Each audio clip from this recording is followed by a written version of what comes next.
RCR, la red que comunica y une al Perú.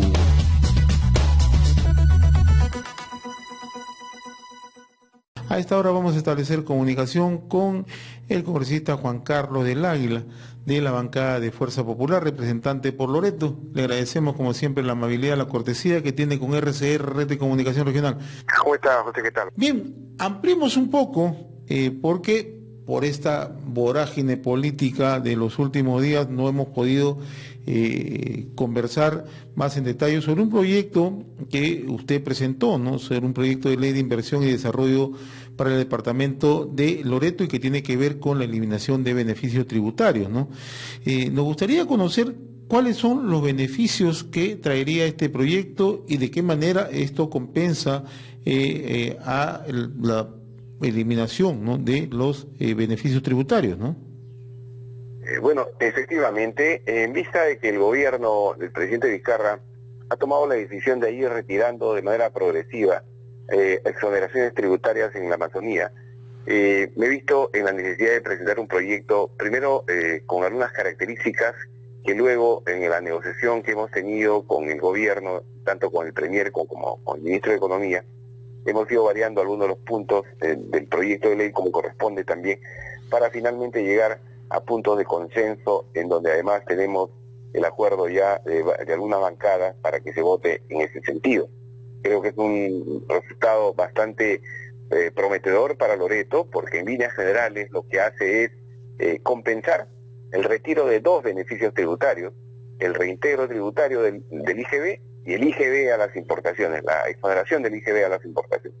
Producto de esto, la región Loreto tendrá a partir del próximo año y por 30 años consecutivos un total de 270 millones de soles adicionales a su presupuesto ordinario durante 30 años consecutivos, reitero, y que va a permitir, dentro del proyecto de ley así se establece, invertir en infraestructura de conectividad al interior de la región Loreto, y en esto hay que destacar sobre todo la zona de frontera también y otras localidades, y va a permitir también desarrollar infraestructura de tipo turístico y también educativa en toda la región.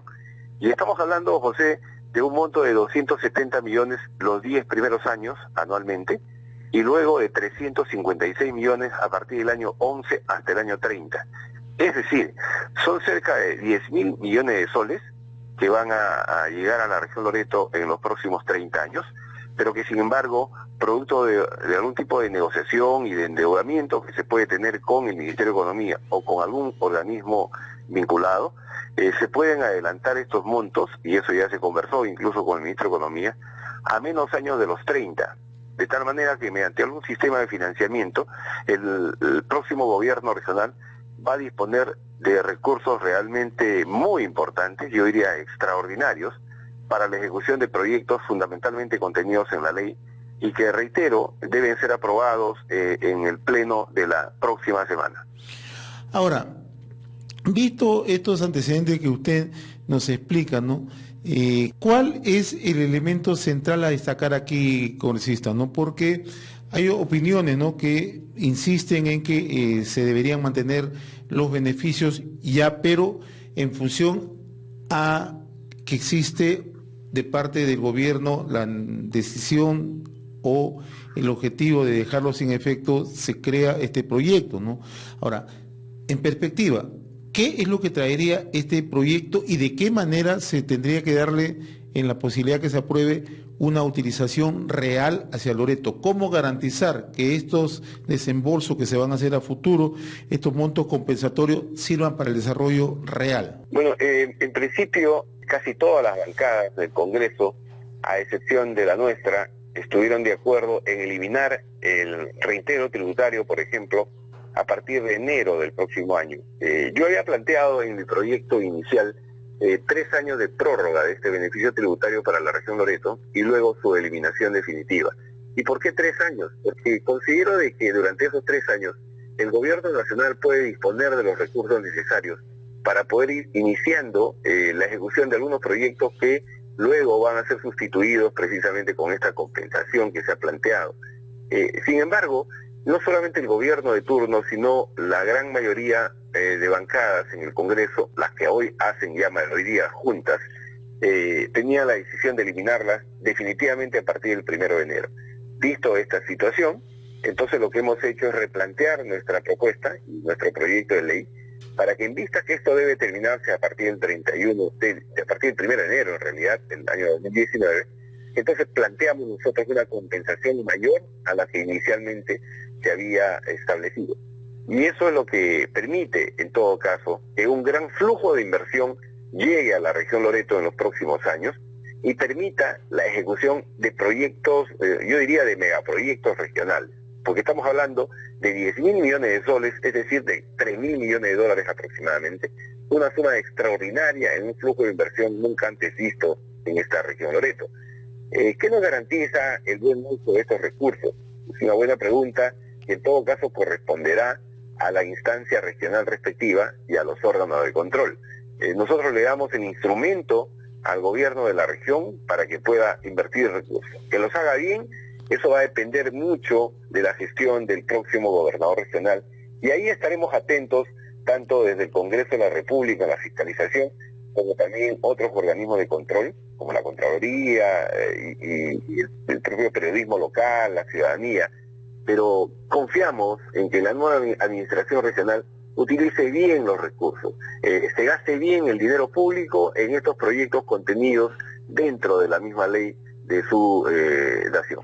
Ahora, eso quiere decir que de aprobarse estos montos compensatorios a través del proyecto, iría directamente, va a la administración de la gobernación regional. Pero no va a una cuenta común del gobierno regional, sino se va a crear un fideicomiso, una cuenta especial con destinos específicos y que no sirva precisamente, no va a servir para la utilización en gastos corrientes. Esto solamente es para gastos de inversión, que va a permitir justamente cubrir brechas en infraestructura educativa, en infraestructura turística y especialmente en lo que se refiere a infraestructura de conectividad vial al interior de la región Loreto, que tantos pueblos reclaman. Y aquí le digo que, por ejemplo, con esto podemos concluir proyectos y ansiados proyectos carreteros como el de Contamana hacia Pucallpa, o el de Requena hacia Genaro Herrera, o en la frontera entre Caballococha, Palo Seso o en Suceso, y en fin, diversos proyectos que están contenidos justamente en esa ley. Ahora, ¿cuál ha sido el temperamento, o cuál es el temperamento, mejor dicho, del Ministerio de Economía y Finanzas y del propio gobierno frente a este planteamiento? Felizmente, por un lado hemos encontrado, José, una buena apertura por parte del ministro. En todo momento el ministro siempre ha estado solícito para escuchar nuestras propuestas, atender algunos planteamientos específicos que están contenidos dentro del proyecto de ley.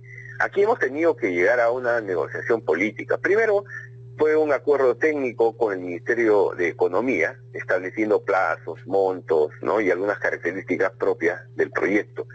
Pero luego, al propio premier César Villanueva, ya en una conversación, diría casi final, se le ha planteado, y esto ha quedado claro en la conversación, le hemos hecho un planteamiento político, más allá del acuerdo técnico con el Ministerio de Economía, en montos, plazos, reitero, le he planteado un acuerdo político, una negociación política, para que, entendiendo que Loreto es una región muy particular, fundamentalmente por su aislamiento, y por ende se deben mantener algunos beneficios tributarios todavía.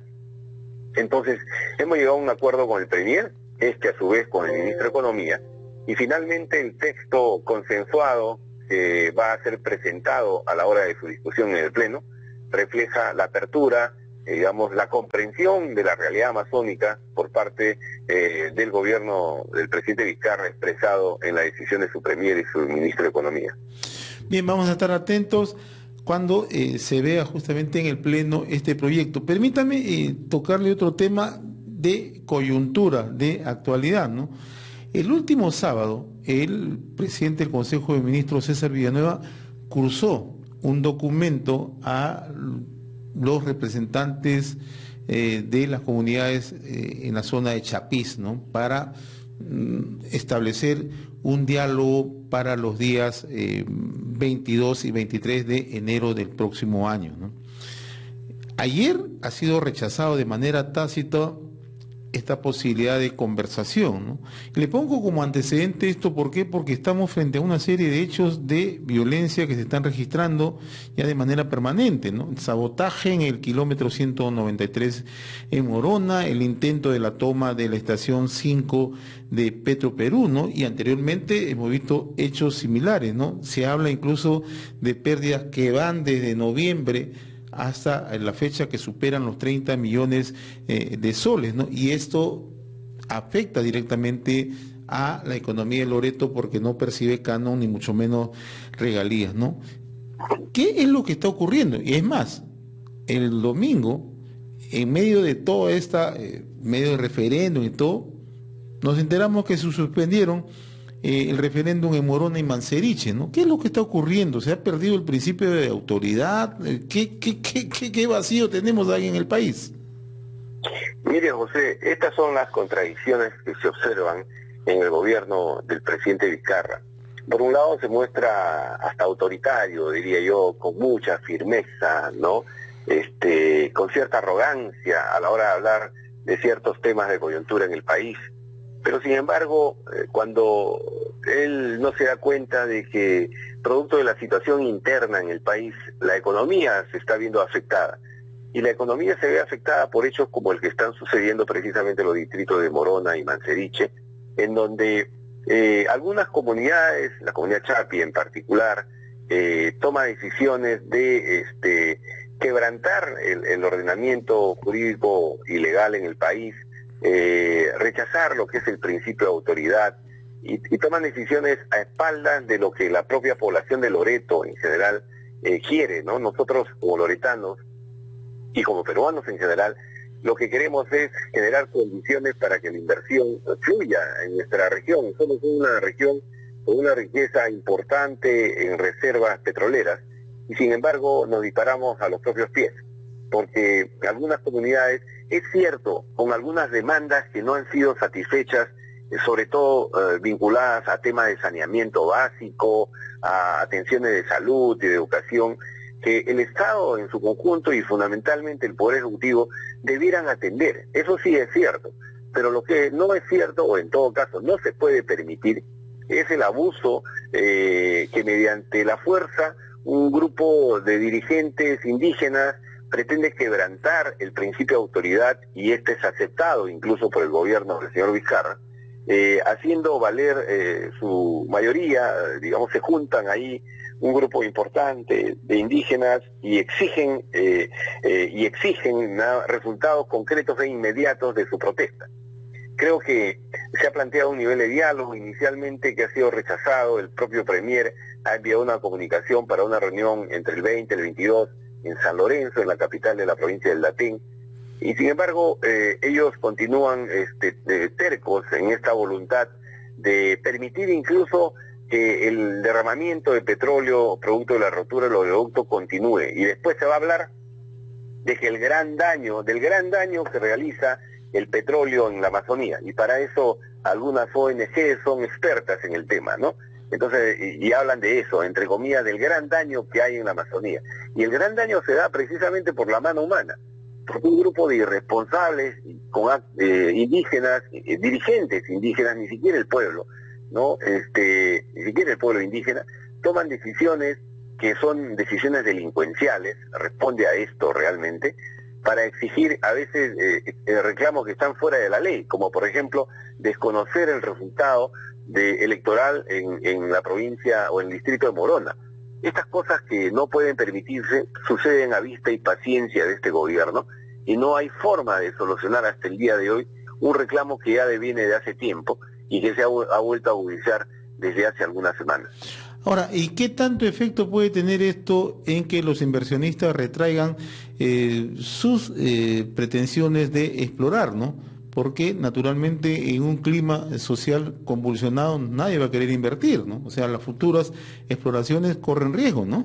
Por supuesto que sí. Imagínense que las compañías petroleras que están instaladas aquí en la Amazonía, una de ellas que recientemente ha anunciado una inversión de más de 360 millones de dólares, cuando se enteren de que el petróleo que irían a producir para ser luego transportado hacia la refinería de Talara por medio del oleoducto norperuano no podrá ser, digamos, trasladado por el único ducto que tenemos, porque a una comunidad indígena se le ha ocurrido paralizar esta actividad y no hay un Estado que proteja el nivel de inversiones, y esto sin duda desalienta la inversión, nos hace muchísimo daño. Hay un buen número de trabajadores de esta región y de otras regiones también que están laborando en estas compañías. Son montos importantes que se manejan en este rubro y que se pueden paralizar justamente cuando momentos en donde Perenco está reactivando sus operaciones en la zona del Napo, el Curaray, cuando Petroperú, administrando el lote 192, está a la búsqueda de un socio estratégico.